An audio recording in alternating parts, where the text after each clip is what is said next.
దేవుని పరిశుద్ధ నామమునకు మహిమ చెల్లును గాక. ప్రతినిత్యం ఇలా వాగ్దానం చూస్తూ మిమ్మల్ని మీరు బలపరుచుకుంటూ అనేకులకి వాగ్దానం షేర్ చేస్తూ బలపరచబడుతున్నారు. నిశ్చయంగా ప్రభు కృప మీతో ఉంది. మిమ్మల్ని ప్రభు ఎంతగానో వెంబడిస్తున్నారు. ఈ దినమందు దేవుడు మనకి ఇస్తున్న వాగ్దానం దినవృత్తాంతంలో 2వ గ్రంథం 34వ అధ్యాయము 27వ వాక్యాన్ని ప్రభు మనకు వాగ్దానం ఇస్తున్నారు. నా సన్నిధిని కన్నీరు విడిచితివి గనక నీ మనవిని నేను ఆలకించితిని. దేవునికి స్తోత్రం. ఎన్నో ప్రశ్నలు, ఎన్నో ఆలోచనలు, ఎన్నో రీతిలుగా నువ్వు సతమతం అవుతూ నీ లైఫ్ విషయమై నువ్వు చాలా దుఃఖపడుతున్నావు. కానీ ఈ రోజున ఈ వాగ్దానం చూస్తున్న నీతో ప్రభువు సూటిగా స్పష్టంగా మాట్లాడుతున్నటువంటి విషయాన్ని నువ్వు మర్చిపోవద్దు. దయచేసి ఈ వాగ్దానం శ్రద్ధగా విను. దేవుడు నీ కన్నీరు కోసం మాట్లాడుతున్నాడు. దేవుడు నీ కన్నీటిని జ్ఞాపకం చేసుకుంటున్నాడు. దేవుడు నీ కన్నీటిని లక్ష్య పెడుతున్నాడు. బైబిల్ సెలవిస్తుంది, మనిషి కార్చినటువంటి కన్నీరును దేవుడు ఒక బుడ్డిలో దాస్తున్నాడంట. దేవునికి స్తోత్రం. ఈ దినమందు ఈ వాగ్దానం చూస్తున్న నీతో ప్రభు మాట్లాడుతున్నటువంటి మాట ఏమిటంటే, నువ్వెన్నో రీతులుగా చాలా రకాలుగా నువ్వు నలిగిపోయావు నీ జీవితంలో, చాలా రకాలుగా నువ్వు కృంగిపోయావు నీ బ్రతుకులో, చాలా రకాలుగా నువ్వు వేసారిపోయావు నీ జీవితంలో. ఎవరి ఆదరణ లేక, ఎవరి సంతోషం లేక, ఎవరి నెమ్మది లేక, నిన్ను నువ్వు ఎంతగానో బాధపడుతూ ఒంటరిగా ఏడుస్తూ, ఎవరు ఆదరించలేక, ఎవరు ప్రేమించలేక, ఎవరు దగ్గరికి చేర్చుకోక నిన్ను నువ్వు ఎన్నో మార్లు నలిగిపోతూ కృంగిపోతూ బాధపడిపోతూ ఉన్నావు. అయితే నువ్వు ధైర్యం తెచ్చుకోమని ప్రభు చెప్తూ, నువ్వు కార్చినటువంటి ప్రతి కన్నీటి బొట్టుకు ఎంతో విలువ ఉందని ప్రభు మాట్లాడుతున్నాడు. నువ్వు కార్చిన ప్రతి కన్నీటి బొట్టుకి ఎంతో విలువ ఉంది. నువ్వు ఎన్నో మార్లు ఒంటరిగా ఏడ్చి దుఃఖపడి నీ కన్నీరు విషయమై నువ్వు వేసారిపోయి ఇంకా కన్నీరు రాక ఒంటరిగా మిగిలిపోయిన దినములు ఎన్నో నీ జీవితంలో. అయితే నీ కన్నీటికి మనుషులు ఎవ్వరూ విలువ ఇవ్వకపోవచ్చేమో కానీ నీ కన్నీటికి మాత్రం నజరేయుడైన యేసు మాత్రం విలువిస్తున్నాడు.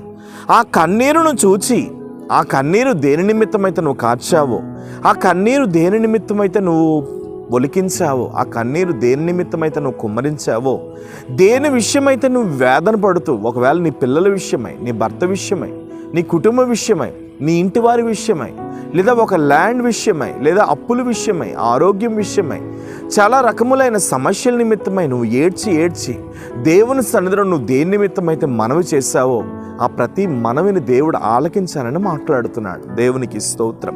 మీలో చాలామంది మందిరానికి వెళ్తున్నారు, మీలో కొందరు అయితే మందిరానికి వెళ్ళటం లేదు. మీరు ఇప్పుడిప్పుడే క్రొత్తగా వాగ్దానం చూస్తున్నారు. నువ్వు మందిరమునికి వెళ్ళినా, మందిరమునికి వెళ్ళకపోయినా, ఒకవేళ మందిరానికి వెళ్తే గుడ్, మంచిది, దేవుని సన్నిధికి వెళ్ళాలి. 6 దినాలు కష్టపడి 7వ దినమున దేవుని మందిరమునికి వెళ్ళవలసిన బాధ్యత ప్రతి విశ్వాసం మీద, ప్రతి క్రైస్తవుడి మీద ఉంది.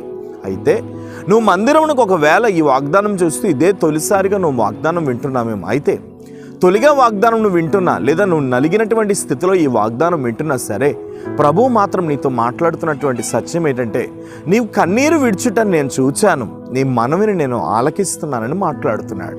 కాబట్టి ధైర్యం తెచ్చుకో. నీ పరిస్థితులు ఎలాంటివన్నా కావచ్చు.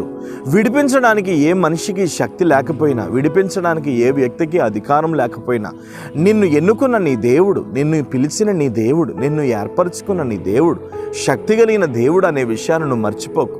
నువ్వు ఏ ఊబిలైతే కూరుకుపోయి, నువ్వు ఏ అంధకారంలో అయితే కూరుకుపోయి నా బ్రతికేంటి, నా జీవితం ఏంటి అని ఏడుస్తున్నావో, ఆ ప్రతి అంధకారంలో నుండి దేవుడు నిన్ను విడిపించబోతున్నాడు.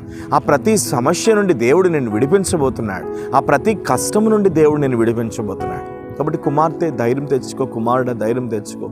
ఏ పరిస్థితి గుండా నువ్వు వెళ్ళినా నా సన్నిధిని నువ్వు కన్నీరు విడిచావు కాబట్టి నీ మనవిని నేను ఆలకించాను అంటున్నాడు దేవుడు. దేవునికి స్తోత్రం. హల్లెలూయా. ఆయన సన్నిధిలో నువ్వు కార్చిన కన్నీరు, ఒకవేళ దేవుడు ఇంకా నాకు జవాబు ఇవ్వడం లేదండి, దేవుడు ఇంకా నా ప్రశ్నలకు జవాబు ఇవ్వడం లేదండి, దేవుడు ఇంకా నాకు ఆన్సర్ చేయటం లేదండి, నేను ఎన్నాళ్ళండి ఇంకెలా ఉండాలి, ఎన్నాళ్ళండి ఇంకా వేదన పడాలి, ఎన్నాళ్ళండి నేను ఇంకా దుఃఖపడాలని ఒకవేళ నువ్వు అంటున్నావేమో, లేదు, అతి దగ్గరలోనే నీ ప్రతి సమస్యకు దేవుడు ముగింపు నవ్వబోతున్నాడు. నజరేయుడైన యేసు నీ ప్రతి సమస్య నుండి విడిపించబోతున్నాడు. కాబట్టి నువ్వు కార్చిన కన్నీరికి ఎంతో విలువ ఉంది.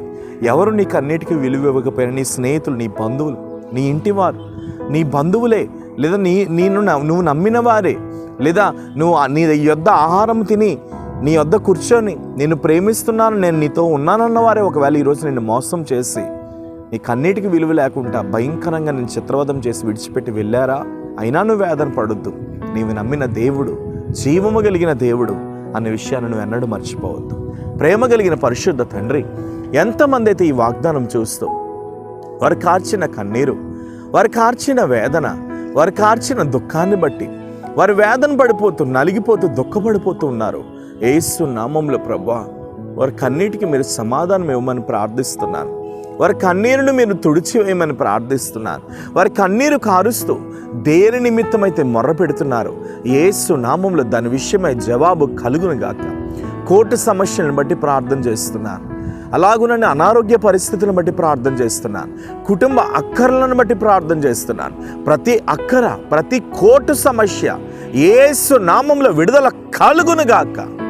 తగిన రీతిలో మీరు జ్ఞాపకం చేసుకోండి, ఆశీర్వదించి ఈ వాగ్దానం చూస్తున్న వారి మీద నీ కృపను కుమ్మరించమని ప్రార్థిస్తూ మీరు తాకి ముట్టి బలపరచమని యేసు నామం నడుచున్నాను తండ్రి, ఆమేన్.